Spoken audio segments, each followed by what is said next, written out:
Good evening, ladies and gentlemen. It's another edition of the Superstars podcast. I should say first official. I've called this show God knows how many things.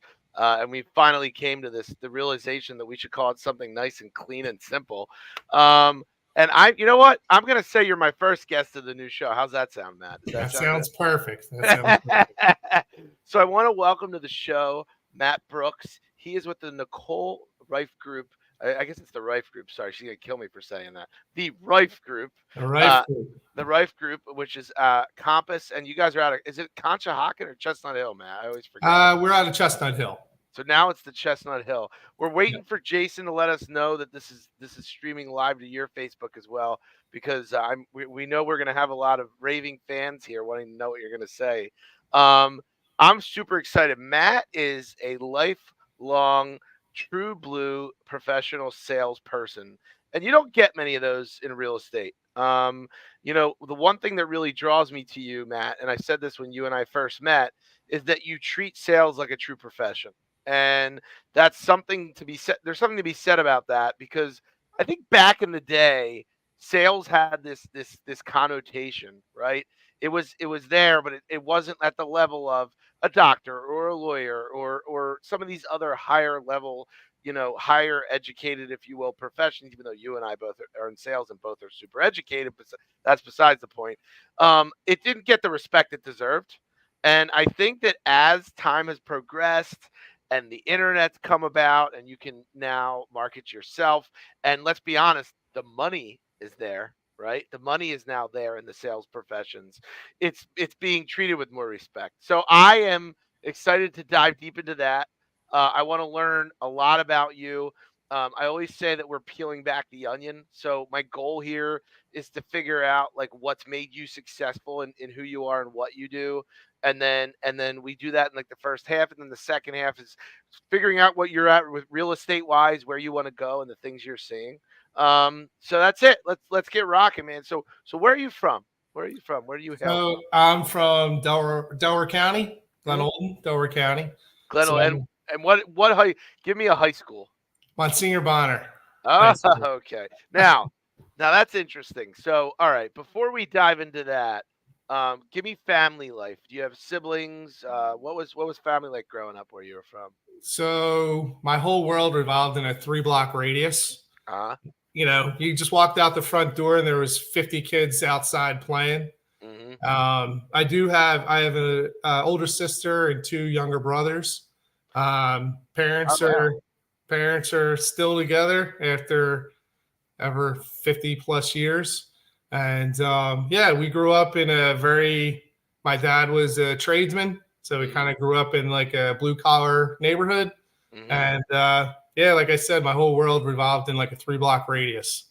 Yeah, and then back in the good old days when kids used to play outside, right? Exactly. Yeah.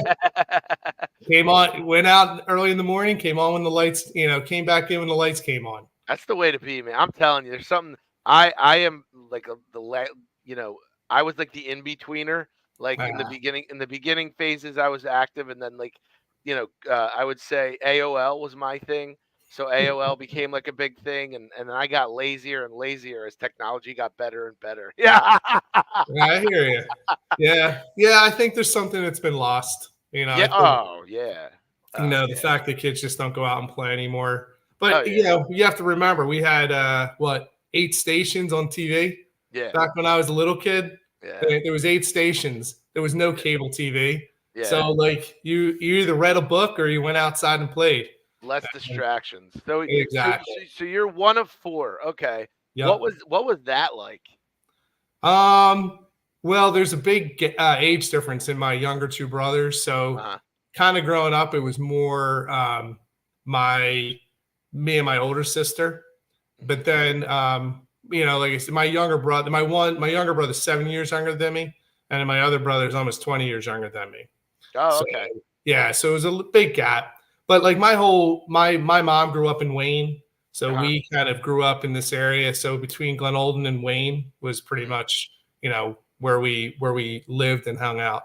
Got it. So what was Matt like growing up? Were you a sports guy, a music guy? Were you super Um, social? What were you into? I was definitely a sports guy. Yeah. I was a swimmer. Did Oh, did little league, did football as a kid. Um, Went out for freshman soccer, and that did not go too well. no. But yeah, no. And then I played rugby in high school as well. Oh So yeah. yeah, so that was it Ah. was a lot of fun. Yeah. Um, Not much. I liked music, but not very much into music. Hmm. And but listen, but not a diehard. And would always wanted to learn how to play a musical instrument. So I've gotten a keyboard, but you know, time and effort isn't quite there. So I haven't quite mastered the keyboard yet, but someday. Yeah. So I guess when I dive deeper into understanding who you are as a person and the character that you've built and why you are where you are professionally, I need to dig deeper into something. There's something in that younger adolescent life that you're not telling me. So what was it? Was there something? What was it in the sports? Where did you eventually find yourself? Was it pre college? Was it high school? Where do you think you found yourself? I think my probably my freshman year of college, Mm, they I paid I didn't really have the money, so I went to community college to start. mm-hmm, Um, my freshman year, I would say, wasn't the I didn't have stellar grades, a mm. 2.0 average. Most don't. Um, and then, but always worked two jobs while going to school. Yeah. And then I remember I was 19. My friends and I lived got a beach house, Mhm. and living down there, I ended up volunteering in a hospital. Mhm. And during that summer, I volunteered with the physical therapy department.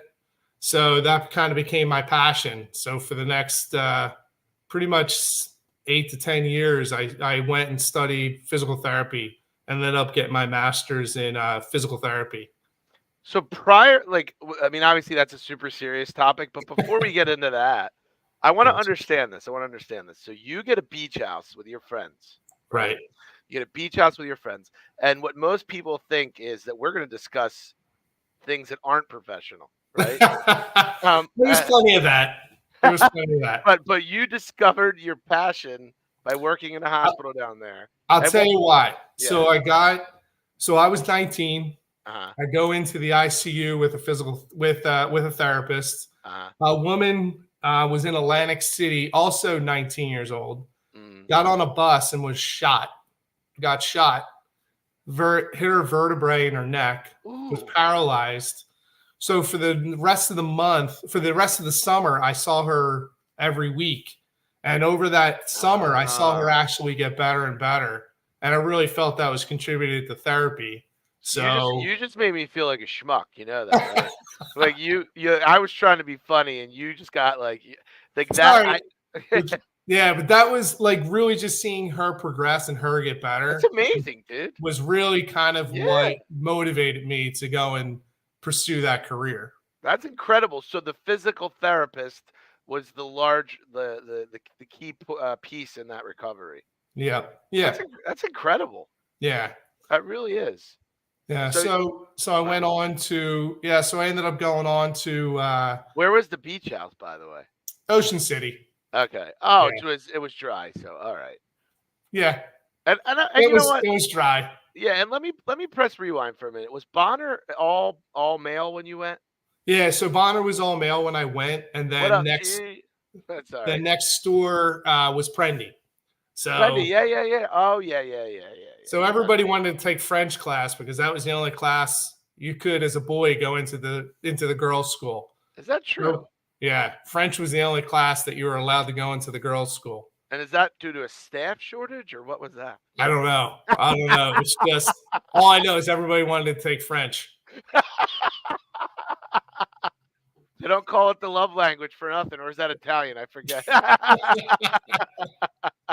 That's We'll really say it's funny. a romantic language. How's that? Yeah, well, so my dad went to Central, by the way, and Oh, okay. when he went, it was all dudes. And you know what's funny? He said he liked it. Like I I never did hear anyone too. complain. Yeah, I Well, feel like no one complains about it. I don't know. it's I think that you gain a special bond with Yeah, your classmates yeah, that I think and you're not who you're trying to impress, yeah, like you're yeah. not trying to impress any girls throughout the day. It's true. And So it was just, I think there's a special bond that you get by going to a singular sex school. And you also didn't have to worry about what to wear every day, right? We had to wear a tie jacket. I had to wear a sport coat and tie and a dress shirt every day. So you learned how to dress well at a young age. We had to. It must be weird on the weekends when you weren't wearing that stuff. You probably felt a little naked. I don't know. Well, it's funny. It's like me wearing a dress shirt is comfortable Yeah, because I yeah, wore it my whole childhood. Because even in yeah, grade school, we had to wear ties and dress shirts. yeah, yeah. So When I first met you, you told me that I was a little sloppy. So no, I'm kidding. no, I did. I'm messing with you. All right. So that we'll get back to the serious stuff. So you had fun in Ocean City. That's good. I'm glad about that. So you witnessed this thing, which by the way, I mean that's pretty incredible. Like you ask people what's inspired them. I swear to God, Matt, it's not everyone can pinpoint it. Not everyone can be like, oh, that was it, right? You Yeah. took like one thing, like one particular thing at 19. That's pretty mature at 19. Thanks. No, I mean, like, think about how many 19-year-olds are going to witness something like that and then just that's it. That's what I want to do and just focus in and do it. Yeah. Yeah. That's pretty. I mean, it says a lot about you too. I mean, Thank you. it really does. It says a lot about So once you've figured out you want to do it, then what? Like, do you research how to become a physical therapist? Like, what's your journey like there? No, so I ended up going to I went to community college, like I said. Then I went Hmm. on to Temple Uh huh. University, and then I ended up actually leaving Temple and went to Harcum. Got an associate degree in physical therapy first, Hmm. and then when I went back to Temple and then on to Newman College for grad school, I was practicing as an assistant, and Hmm. then I ended up graduating with my master's in Okay. physical Cool. therapy. That's awesome. And then, so what happened after that? I guess, but at that point, were you married? Were you married at that I got point? Or? married while I was in grad school. Okay. Yeah, All right. yeah. All right. Thank God because she's pretty much supported me through the second half of grad school. You know what, man? Without those strong women, where would we be, right? Yeah, absolutely, absolutely. Well, that's awesome. So you get married in grad school. You finish up. Then what? Then what happens to you? So I practiced for a bunch of years. I ended up becoming a manager and ran a couple facilities down in Delaware. Uh huh. And then really I had sales reps that would come in and try to sell me stuff. And I just kind of became friends with them just through talking with them and learning about the sales process and everything like that. So And give me. Do you remember any of it? I'm curious. Like, do you remember any of it? yeah, what they would talk about. Yeah. Like, what would be the spiel? So when you're the manager of a clinic, they're trying to sell you like TheraBand and weights and equipment and devices to give out to Uh. customers. And so they would come in and they bring lunch and do their pitches. Mhm. And, you know, and sometimes I would, it's like anything in sales. Like sometimes you do and sometimes you don't. Yeah. But just I was a good client, a customer for them. Mhm. And so they would come in frequently. And then we just got, it's developed a relationship, became friends. And then when the time came, there was a position open in this a company called Empy, and we sold stim units and traction and bracing, and so I ended up the rep came in and said, "Hey, would you be interested in a sales job?" And I said, "I'm interested in interviewing." Well, I ended up getting the job. I still And at remember that point, were you you were still practicing or no? I You were. was I was managing I was Okay. managing a couple facilities. Okay.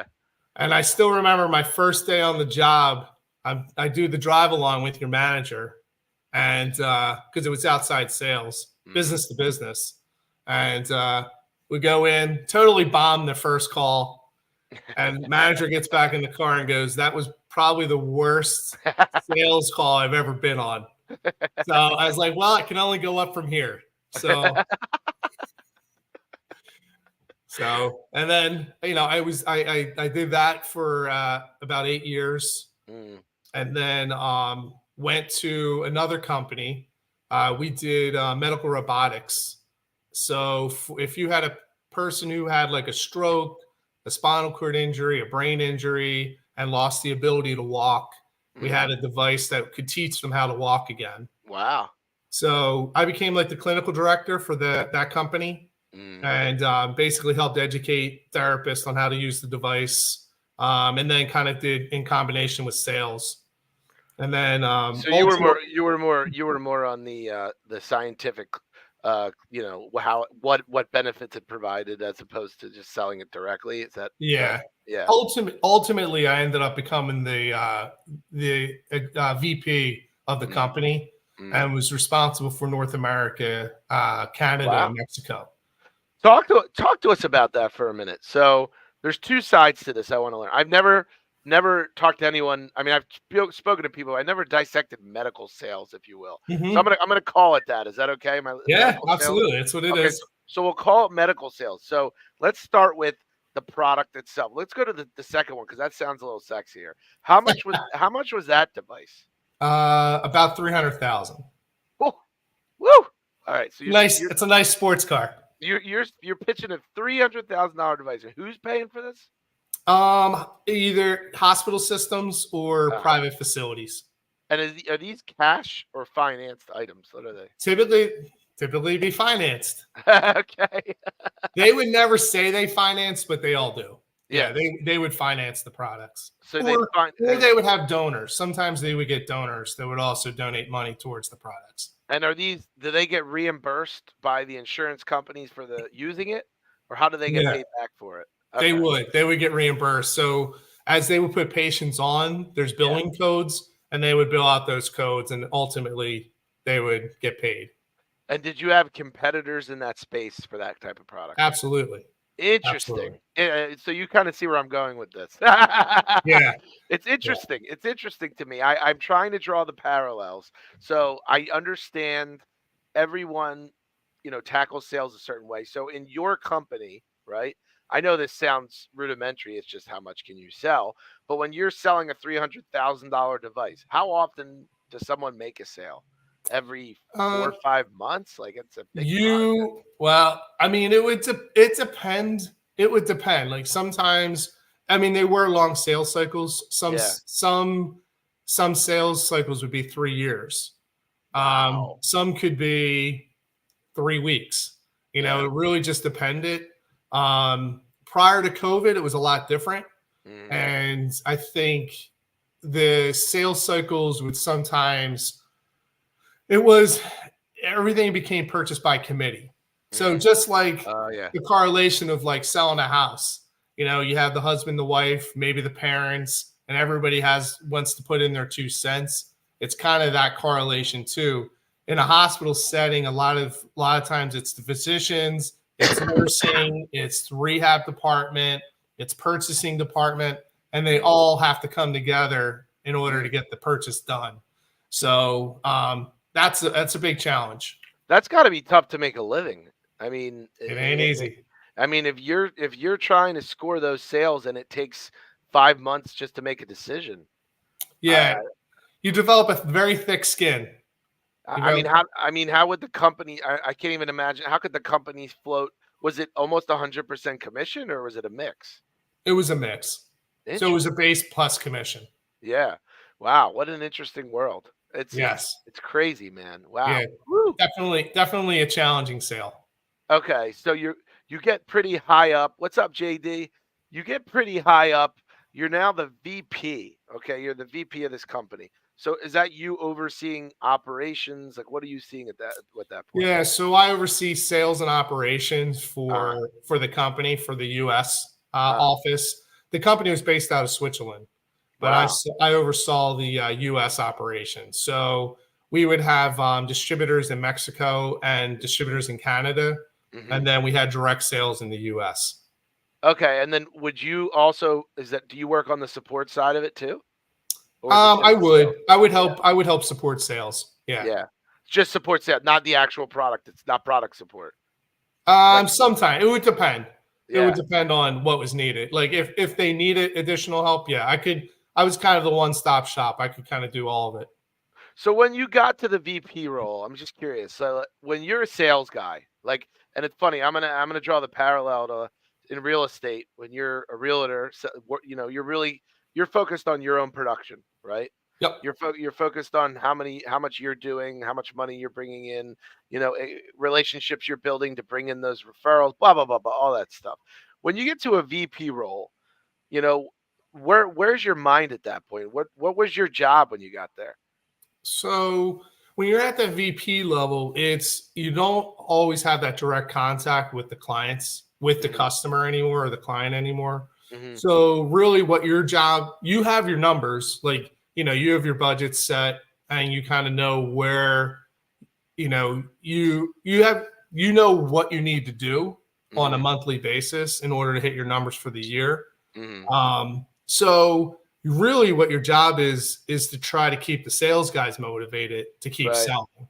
Yeah. So, and you want to provide them with whatever resources they need in order to be successful, provide them with the support, um, making sure the products are available, making sure that they're getting paid on time. It's all that. It's a combination of all that. But the hard part is really you have to give up some of that control of this direct sales Mm. to and become the manager. And so that is a challenge. What did you use for motivation? I'm curious. Money. That's cool, bro. It's pretty. It's just that simple. Okay. It is that simple. It is that. Yeah, What about team building? Did you get in any of that? Did you guys do any weird trips to the desert naked we under the did not. sea? Not for that company. I did not. For other larger companies, I have. Um, we did do the large. The sales meetings with 1,000 sales reps. This is Um, fascinating, by the way. I love because I've never been like a corporate sales guy, uh, and like you always watch the movies or the shows where they're doing these like weird bonding exercise jumps. yeah, Like, yeah. We, yeah, you would do some of that. But when you work for those companies, like I worked for a company, we had 1,000 sales reps, wow. and we did our national sales meeting down in where'd we go? The Puerto Rico. Uh, And when you have 1,000 outgoing people, extroverts in one room, it can get kind of out of hand. so infidelity, um, I'm sure fight, some of that happens. fighting. Let's see, and Large, intoxication. large bar tabs. Wait, any idea what those were? I'm just curious. Let's see, the one that show. Well, Dan Marino was our spokesperson, What? so we were hanging out with Dan Marino in the bar. So that was pretty fun. Wow. And Wow. then we That's ran wild. up I hate to say it, a $6,000 bar tab. That's actually not as bad as I thought it was gonna That be. was just our group. I Oh. don't know. I don't know what. I don't know what everybody ran, but yeah. So it So like so wait, so the company paid for 1,000 people to go to Puerto Rico? yeah, they paid like it was like $1 million. Holy, what was who was it? Company was called Donjoy Orthopedics. Holy bananas. Yeah, they spent like $1 million on that trip. $1 million. But we did like you do a lot of sales training during it, and there's a lot of meetings and stuff like that. So it's one way just to get everybody together. And What do you think the return on investment on something like that is? you know what? Honestly, they wouldn't do it if they weren't making money. Yeah, it's To true. be It's valid. perfectly honest with you, That's valid. that company, 1,000 sales reps, even if everybody did $100,000 in sales, I mean, Yeah, yeah. you're making your money back. Yeah, that's So crazy. 1,000 sales reps. yeah, yeah, 1,000. I can't even calculate that in my brain. Like it's like a concert times two. that's insane. Yeah. That's insane. What were they selling? Medical devices, like all sort, like traction, bracing, bone stimulators, electrical stim units for muscle reeducation, traction to help with for neck and back. Wow. You name it. Wow. And was sales in that industry, and this is gonna everyone's gonna like this to me that I'm gonna say what was the most effective way. So a lot of these, like when you were selling the product that where it helped people walk, right? It obviously was something that was needed, and it was a feel good product. Like Right. you were helping other people, right? Yep. The flip side to that is these guys going in, like the most effective people were probably just were they just throwing crazy stuff at these doctors and everyone else to get this? Like, what was it like? Was it the perfect Well, pharma story? Like, that's what I'm trying. yeah. So I missed that was kind of after that was before me. Okay. When like you were taking doctors down to North Carolina to go golfing, Yeah. or down to the Bahamas on Yeah. a vacation or on a business trip.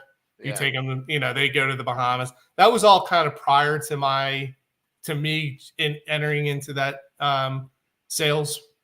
But yeah, that did happen. I mean, that was the pharma. That's basically what pharma got in trouble for. Nutty. So yeah, Nutty I missed nutness. I missed those days. You're probably better off, Matt. Let's be. A lot of people got in trouble. A lot of people got in trouble. All right. So then the goal from me spending so much time here with aside from the fascination, by the way, you can tell I'm like really digging deep in there. But what are you taking away? So you've now done how many years of sales in our conversation here up until now? Almost 20. So you're 20 years in sales, right? 20 years in sales, and we're actually almost at the halfway mark. So this is the perfect segue for me. You've done you've been selling medical supplies and anything related to the health profession your whole life. And then one day you're like, you know what? I'm gonna be a realtor. So Right. you gotta talk to me about this transition. I gotta hear this.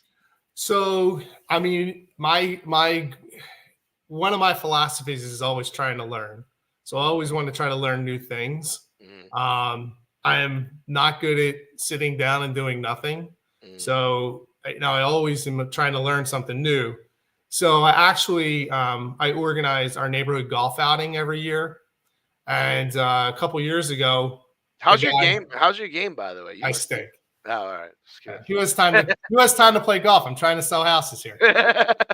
Um, but no, so I was playing golf with my neighbor, and he's an agent, and he was just like, dude, just what are you waiting for? Because I had been thinking about it. I thought it was part of it is, with medical sales, at the older you get, you're not the hot blonde anymore. Right. And so you can only make so many jumps as Were you get older. you were you ever a hot blonde or? I was not. Okay.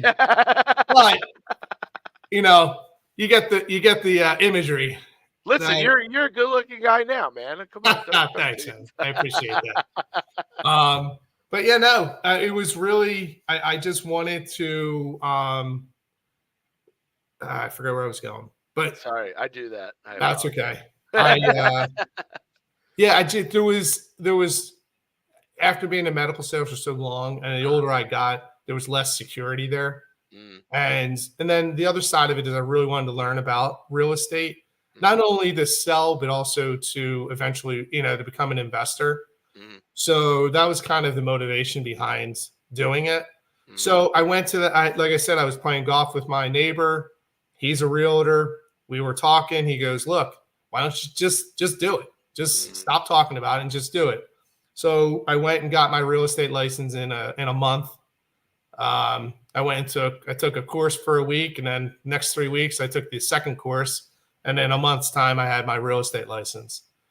So you have a real estate license. Oh, but I should say, like, you've already answered the reasons why, but you have a real estate license. Now what do you do? So I joined my neighbor's team. Yeah. And super nice guy, young but very young team, Mm-hmm. and with a lot of other reps that were young as well. Mm-hmm. So I really just wasn't. I didn't feel like I was getting what I needed. Mm-hmm. So then I ended up meeting What did you need? Well, just I think I needed more guidance. on, like, I understood how to sell, but I didn't understand the process. So, like, what are the sales cycles like? How Mm. often do you contact somebody? What are some of the strategies that you use in Mm. order to get new clients? Oh, and by Um, the way, for everyone watching, this is what a classically trained sales professional analyzes, right? Let's be totally honest. Let's be totally frank, right? You're not the typical you're a trained you are a trained sales professional, right? So most people when they go into a job, especially with real estate, they're like, "Whatever, it's just a wing." You are literally and I like right, that. That's cool. I dig it. I dig it. But right. go ahead. Go ahead. But I that's know. what I need. So I'm a Yeah. process oriented person. Yeah. So what I need is that, like, what are the numbers? What do my Yeah. numbers need to be? How Yeah. many calls do I need to make a day? How Yeah. many sales do I have to have a month in Yeah. order to hit numbers? Like, that's the way I'm wired. So, Boy, did you end up at the perfect place. so my wife has has her own business, which is like an estate sale business. Huh. So Nicole actually was buying You from give my her a wife. shout. Give her a shout out. Give her a shout. It's Nina Brooks, and it is Seek and Sells.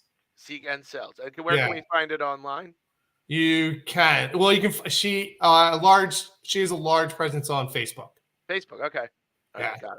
Got it. So and so she works with a lot of realtors. So when someone has a house that they need to sell and they need the contents cleaned out, she'll go in, she'll sell their contents for them, and give them a profit. Is she the auctioneer by any chance or no? She doesn't do auctioneering, but she will like meet with the clients, arrange payments, and then basically all the client really needs to do is just give her access to the stuff, So and she wait, takes care. wait? So who's the true hustler in the household then, Matt? I I mean, think we both are. Let's just say we both are nonstop working. How's that? I love Nonstop. it. I love it. All right. So your wife, go ahead. So What my was it? wife, so Nicole actually was buying for my wife, Ah, and okay. then so then my wife Nina introduced me to Nicole, and that's kind of how I got connected with her. What did Nicole buy from your wife? Just like a purse or? No, she was buying like outdoor furniture, I think, Okay. All because right. they were redoing their patio. So I think she was buying outdoor furniture. But my Interesting. wife has sold cars, boats, Really? um, pianos, yeah, you name it. It's Wait, crazy. give it like what's the most has she ever sold like an airplane, a Bentley, like what She yeah. hasn't sold an airplane. Like what's the most Um, expensive thing she's she ripped? did sell a boat, but I don't remember the particulars on the boat. She sold a Volkswagen, like a modern Volkswagen Bug. That's cool. Um, she has a '69 Camaro right now. She's trying to sell for somebody. What? Yeah, it's That's crazy, cool. and it's pretty amazing the stuff that she has Yeah. that's had an opportunity to sell. If you ever find the Shelby in there, right, give me a Oh, call. you got it. You got it. I might not be calling you because I'll be taking it myself, but I'll let you ride in it. Appreciate that. Yeah, speaking of my man Matt here, restores motorcycles and cars. Right? Is it antique motorcycles and cars? Yeah, all vintage. Yeah. All vintage. And do you have anything you could share with us that you have in the garage or things you've worked on? I have car wise, I have a 1956 Ford Thunderbird, Oh, so cool. navy blue, white top, red interior. Oh, wow. Um, and then right now I have 6 motorcycles. Wow. Then I'm in the process of restoring a 1985 Honda Interceptor. Wait, so do Which, you ride them? You ride them, or are they mostly showpieces? oh no, I ride them. You're a Yeah. motorcycle guy, Matt. Look at you. There's something under that collar that we don't know about, huh? You know what? If you've never ridden, it is peaceful. Yeah. So I haven't ridden as much this year just because of being busy. But I used to try to ride every Sunday morning, and I'll tell you, it's a huge stress relief. Just Yeah, going man. for a nice motorcycle ride, and it's awesome. Huh. You Very don't need cool. you don't need a therapist if you have a motorcycle. Yeah, it seems like it's a lot cheaper, to be honest. It would definitely be cheaper. Definitely cheaper. All right, so you go to the first place. You're not getting what you want, but very importantly, you know what you need, which is one of the hardest things, which is the hardest things because in your mind, you know that if you get that, you'll get focused to do the results. So I guess this is like nugget number 1 in the whole show here of Matt. This is what I want to tell everyone, right? Sales and I started saying this and it's true. Sales is a true profession. What I mean by that is you have to have a strategy. You have to have a strategy. You have to know what you're focused in on. You have to know how to get the results and you have to know what are the actions to take to get those results, right? And that's something that you had learned over 20 years. So for you to step into real estate, it's just another thing you're selling. Let's be totally honest. It is. It's Right? another widget. It's another widget. Exactly. There you go. So, all right. So you how much time did you spend with the first team? About a year. All right. So you did a year there, and then so you get recruited by Nicole. And let me tell you, if anyone knows Nicole out there, this girl does not take no for an answer. She is one of the I mean, I'm in awe of her success. Most people who know her in the business know that she runs a tight ship, knows she runs a successful team, and it really stems from the leadership. So I give mad props to her. I love Nicole, and what I love about her the most is she can have fun, but in her office, she wants those results. I know she does. Absolutely. All But right, so, what's yeah, been nice though, she's also supported. She provides us the the support that we need to have yeah, that success. So yeah, it's not just her like, do this, do this, do this. yeah. She backs it up with supporting us. So I mean, I think that's the big difference maker of our team. So, okay, so you go to Nicole. Nicole says, "Come on in," right? You walk in. What's week 1 look like for you? Like, tell me Um, what's going on in your mind. Not week one was they literally day one wasn't even week one. They're like, all right, we have this 90-day program for you that you have to complete. And I was the first one to go through this program. So, and it was good. It basically got me up to speed on a lot of things. It's one of those like kind of online courses, basically. So I did that, and that was kind of got me started. Nicole brought me in on a deal very early on and kind of helped me through the process. And one of those deals, to your point, it was one of those deals that was just going sideways. Everything that could go wrong went wrong. And if it wasn't for her, was this the appraiser that flagged the cracks in the blacktop in the driveway? no. Oh, okay. Like it was just one of those deals. It was just a challenge. Yeah, And if it wasn't for Nicole, that deal never would have gotten completed. yeah, And to your point, like she just doesn't give up. yeah. So that was kind of my first like deep dive with her on a deal. And we came out successfully in the end. And the clients were happy, which was even more important. And then, and then it's just this past year was a good year. I steadily kind of grown my business. And then this year I think it's even going to be better just because I think we're doing a little bit more coaching, and I think the market's going to change. So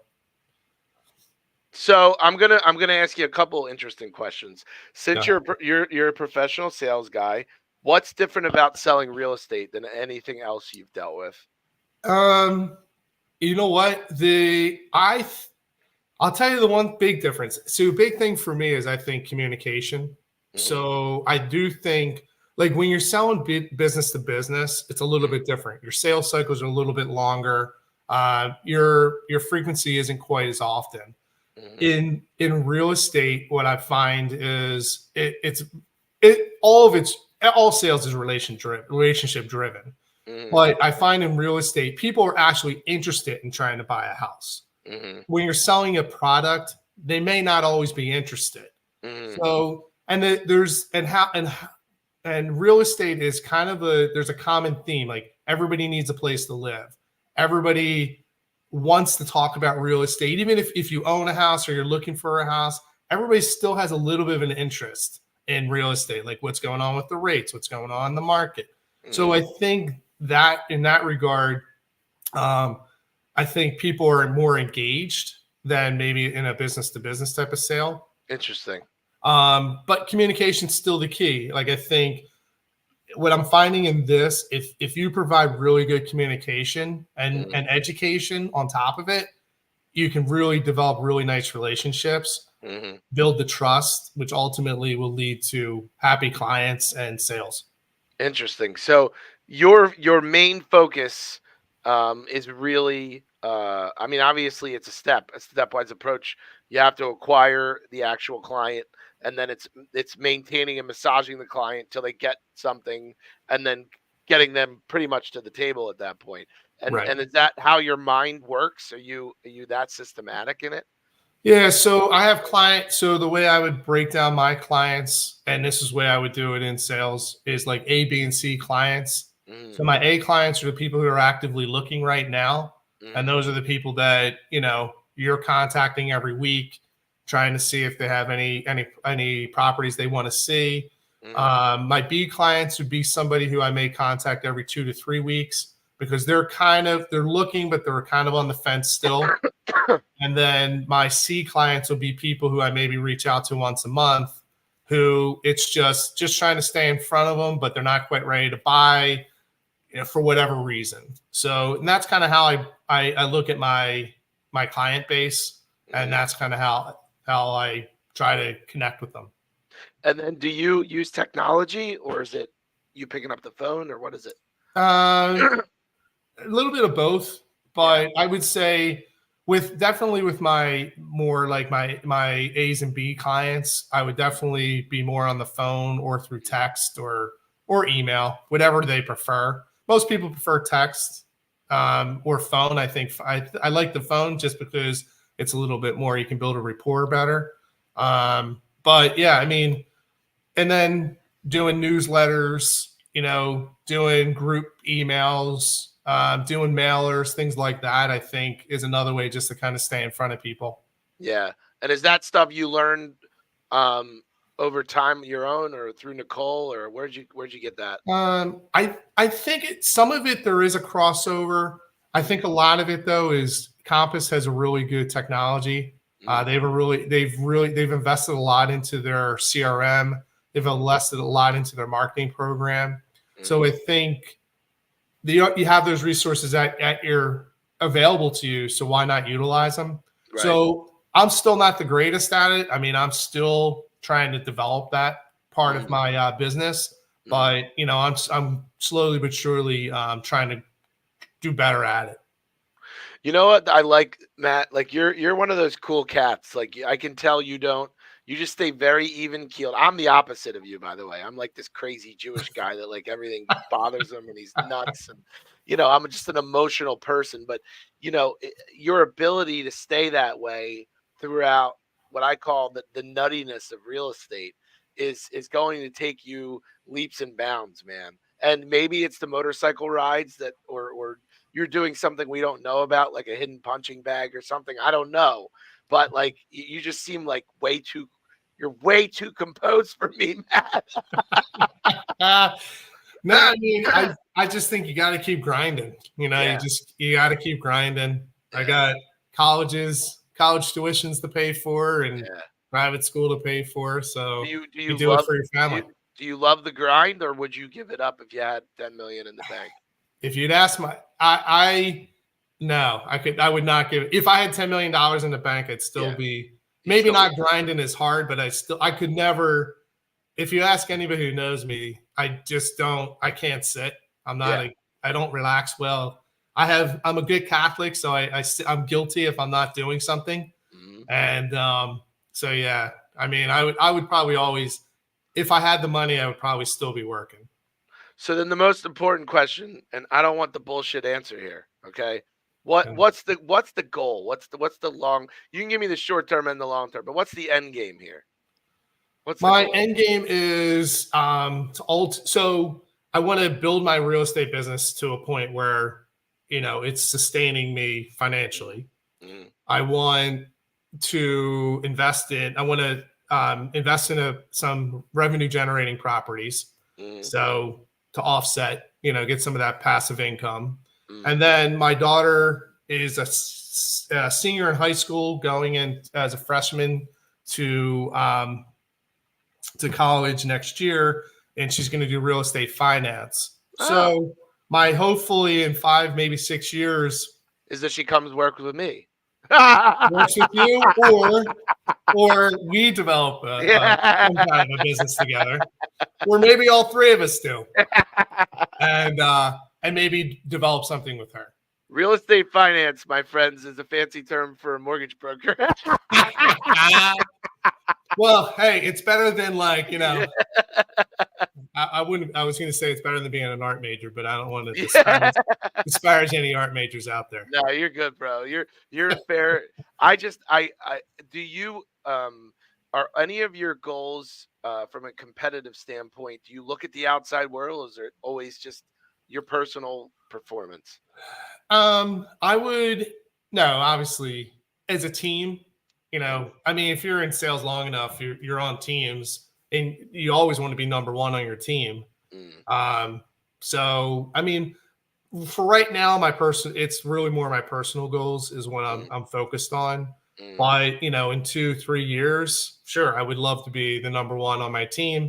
Maybe even taking more of like some management roles within the team.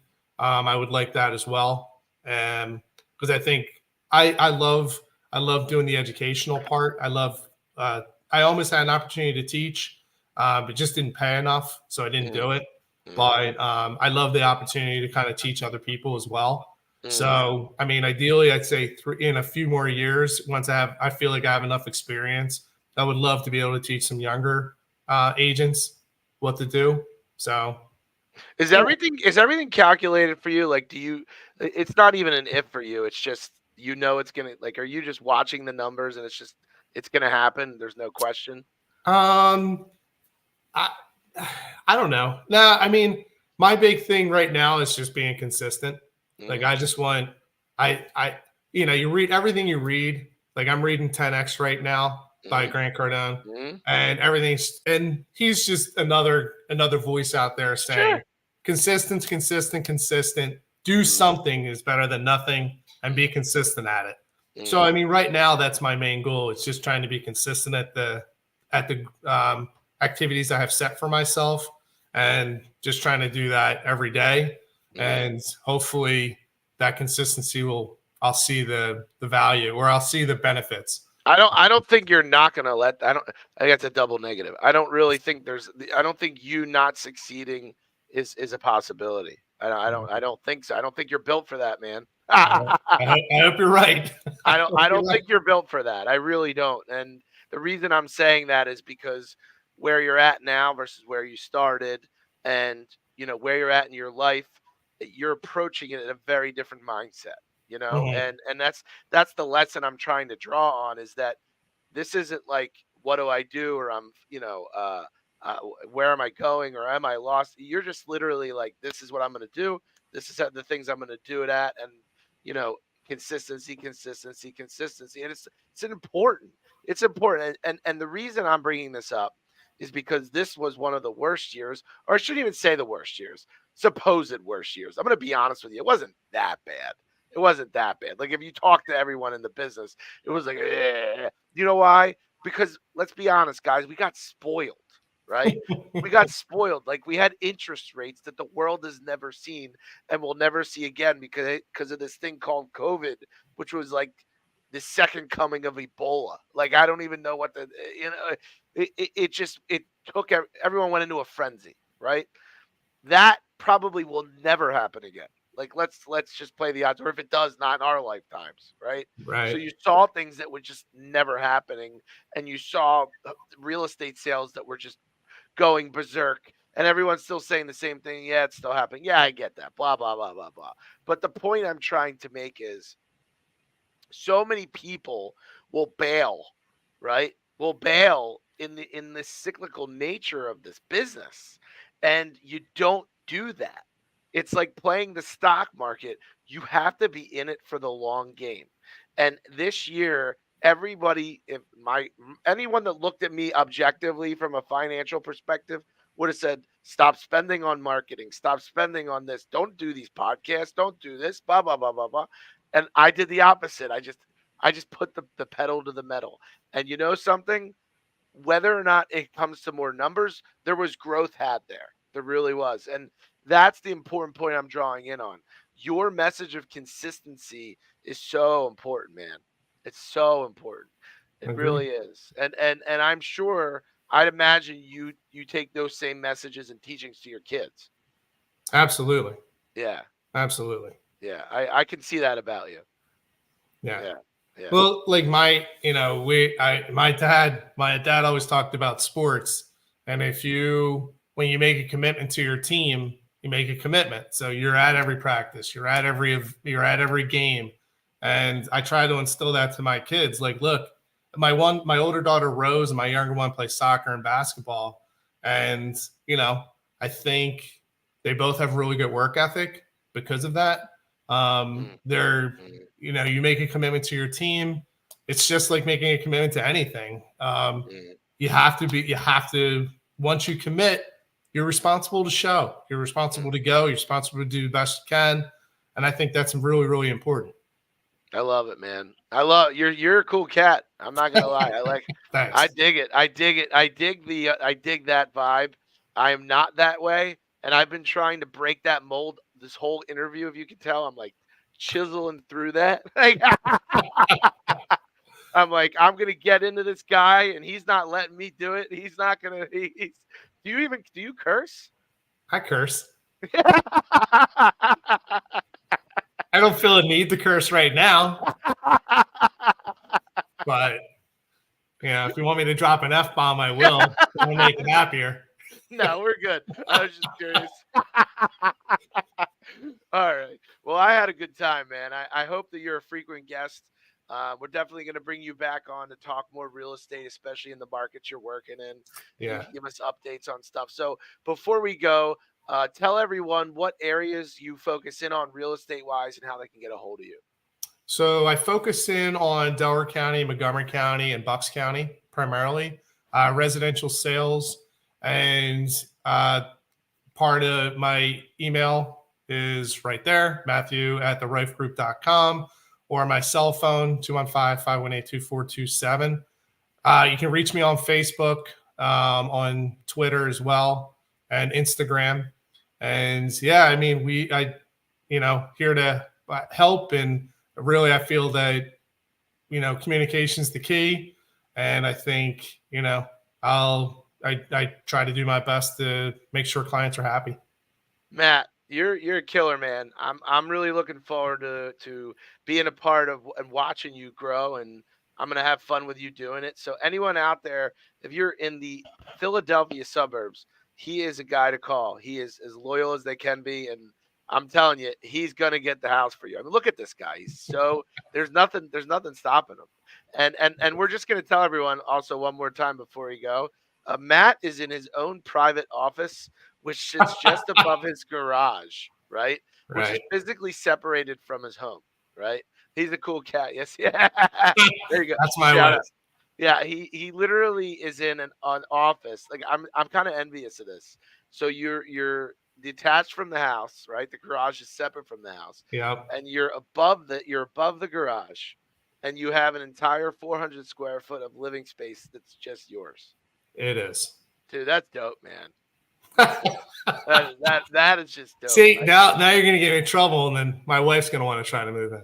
Yeah, well, and that's when we end the show. I mean, all righty. Well, I had a blast. Everyone, check Matt out if you get a chance.